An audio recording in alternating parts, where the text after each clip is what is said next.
Organisasi Papua Merdeka (OPM), KKB Papua tawarkan gencatan senjata di tengah wabah corona. Yang tergabung dalam kelompok Tentara Pembebasan Nasional Papua Barat, TPNPB, mengajukan gencatan senjata kepada pemerintah Indonesia. Juru bicara Sebi Sambo mengatakan ajakan gencatan senjata ini dilakukan seiring dengan perkembangan kasus COVID-19 yang terjadi di beberapa wilayah di Papua.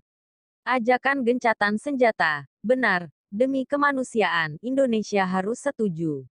Supaya rakyat hanya waspada virus corona saja. Jangan lagi mereka ketakutan akibat operasi militer yang dilakukan TNI, Polri, kata Sebi saat dihubungi knindonesia.com melalui aplikasi pesan di Facebook, Kamis, 9/4.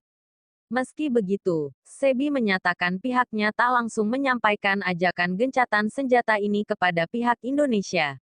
Alasannya, kata dia, Indonesia adalah musuh dan tak elok jika pihaknya bertemu hanya untuk menyampaikan pesan tersebut.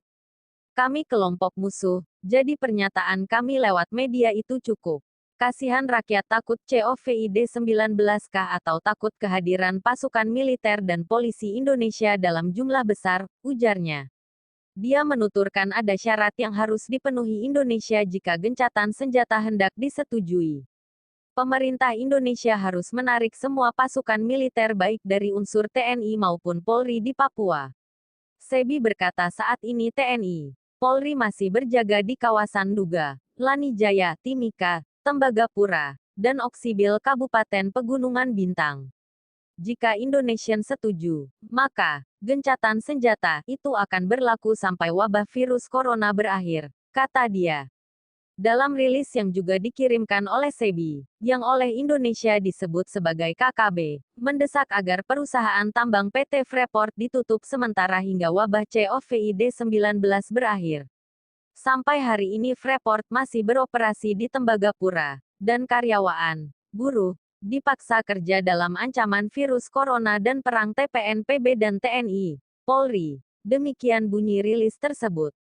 Pemerintah mengkategorikan sebagai kelompok kriminal bersenjata. Kelompok ini kerap melakukan penyerangan di wilayah pegunungan tengah Papua. Bahkan, sejak beberapa bulan belakangan KKB juga menggencarkan serangan di wilayah pegunungan Papua, utamanya untuk mengganggu operasional PT Freeport. Banyak korban meninggal, baik dari pihak sipil Papua hingga anggota TNI.